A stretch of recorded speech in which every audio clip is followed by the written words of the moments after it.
YouTube. I know it's been a little while, but I figured I'd hop right into things today and kind of start off a little bit ahead of where I usually do. We are currently standing in what was formerly Muskoka's best swamp, now my building. So I'm gonna spend the next 10 or 15 minutes walking you guys through the plans, midway through construction at this point, and I will update you guys on everything that's happening. All right, folks, welcome to KingBossQuad compound here. Now, it's a little bit cold to go outside and show you. It's about minus 40 today with wind chill, hence why all the important stuff is inside right now.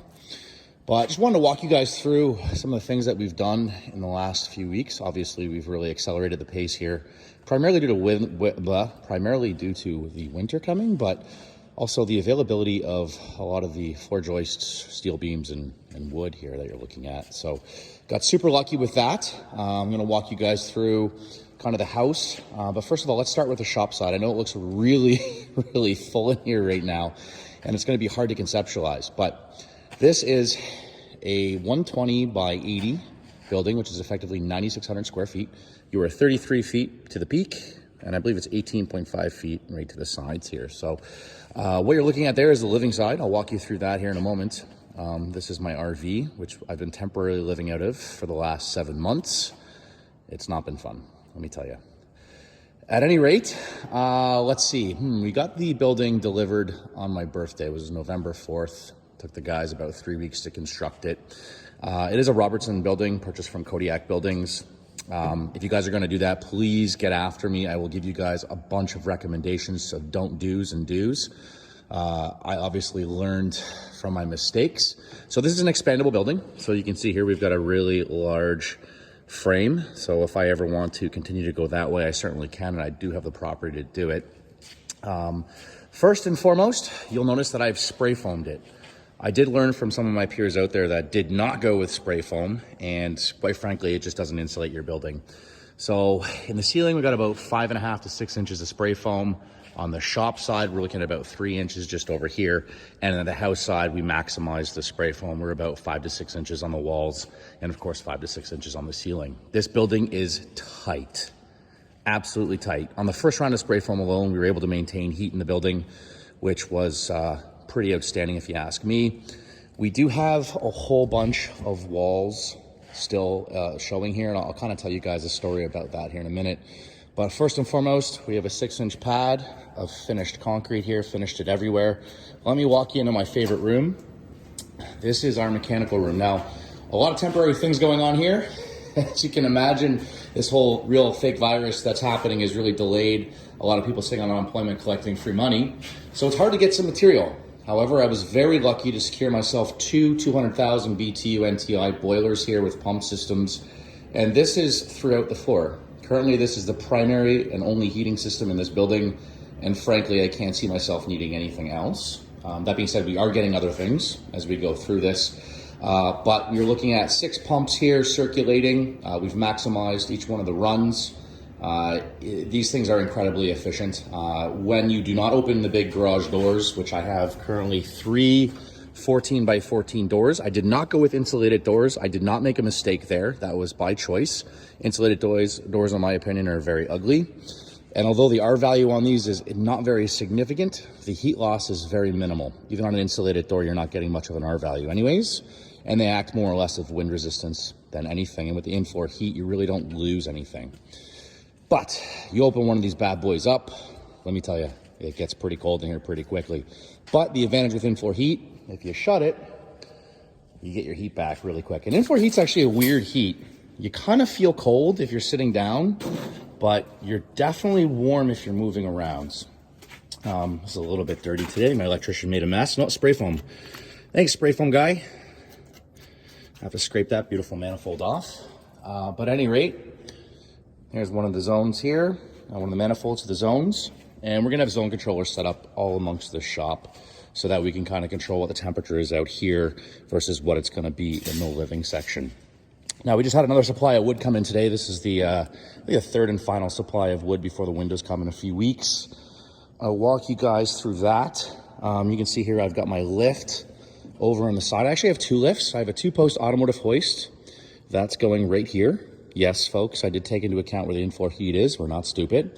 And then I have a four-post lift that's going to go right about here. That's going to store my Tesla and my Trackhawk because, quite frankly, I've designed this house so I really don't have to go anywhere. A Costco run a month. I'll have my own gym in here. I have backup generators. Guys, I ain't going nowhere but riding. So that's kind of where we're at right now. I always visioned this shop or my future house to have a really good pressure washer system. I looked at some of the, the hot seas out there and the money that they required for it. I ended up going with this system. Now, this is going to be plumbed for both hot and cold water. It is capable. This system here is incredible. No noise, absolutely no toxins in the air. You pull it. There you go. And it parties. Let me tell you, I'm very happy with this system. This is just a temporary kind of place for it. I really like to wash my vehicles. Of course, we've got a whole bunch of in-floor drains at every garage door that we've been squeegeeing into. You kind of get the gist of the size here. I mean, here's a full-size pontoon, 20-foot pontoon boat. I've got some Sea-Doos in here. I've got our snowmobiles in here. I've got some quads in here. So, once this trailer is gone, I'll have some significant room back. But the vision is, like I said, lift over here. A lot of my, garage storage is going to happen in this corner as well. Then this corner over here, I have a hot tub. Listen, I have been renting a place that has the smallest hot water heater, and I really enjoy warm showers. 5 minutes of hot water is not enough. So to give myself some temporary peace, I did purchase a new hot tub. I swear I'd never get another one, and here we are. So let me walk you through the house section. Put your thinking caps on here. It's a bit hard to conceptualize at the moment. What you're looking at here, these columns, this is going to be a large deck on the outside of the shop. So it's going to be out here. And on top is going to be a bar. So I have a nice commercial bar going in just over all this. And underneath, contrary to being super healthy, I'm going to have a gym here. So this whole area right here, all the way to the edge of that wall, is going to be where all my gym equipment is going to live. And it kind of keeps it separate from the shop that's going on where all the toys are at. We did put in a bathroom, so this is the shop bathroom. Obviously, temporarily got some things going in here. Anybody that's pooped in an RV toilet for any significant amount of time will say you miss porcelain. So happy to say I no longer use that bathroom. A little bit personal, but whatever. Let's kind of walk through this. Now, my concrete guy did an amazing job. That being said, the plans that he had were not the most accurate. So we're going through some of these ideas now. But this here is going to be yet another door that exits outside. And this is going to be what we call a mudroom or a dog wash. So the dogs are going to go outside. They're going to come in this door here. The whole property is going to be fenced. Anybody that has dogs will appreciate this. They're not running through your carpet. They're not running through your kitchen. And this is going to be completely sectioned off from the rest of the house. A nice little dog wash is going here. Then we've got our washer and our dryer. This is going to be a pocket door here. Going to be able to walk through. This room here is primarily and entirely storage, as well as the entrance out to the shop itself. So lots of storage, also a pantry. One thing that I lacked in my last house was an actual pantry. So a nice walk-in pantry with beautiful shelves where I can store all of Mama's tomato sauce. Just kidding. Out through this door, we're gonna have nice double doors here, frosted glass that lead out to the shop. Very important for moving large items into your house, aka a 30-foot Christmas tree. And this section here is going to be a beautiful kitchen. So probably one of the largest kitchens ever done in a house in Ontario. It's not a flex. I just think that kitchens are incredibly important. I am from Nova Scotia. Kitchen parties are a thing. Anybody that's been at my house knows that we rarely leave the kitchen. This might be the exception in this house, but should it not be, we have a beautiful 20-foot island going from here pretty well all the way to there. Wraparound cupboards that lead into the great room. This is a room that's gonna have 30-foot ceilings, vaulted. Wait till you see this thing framed. Followed by really a masterpiece here. This is a significant fireplace. This is gonna go right to the very roof. We are gonna go with an electric unit. propane, too much headache. Gas, too much headache.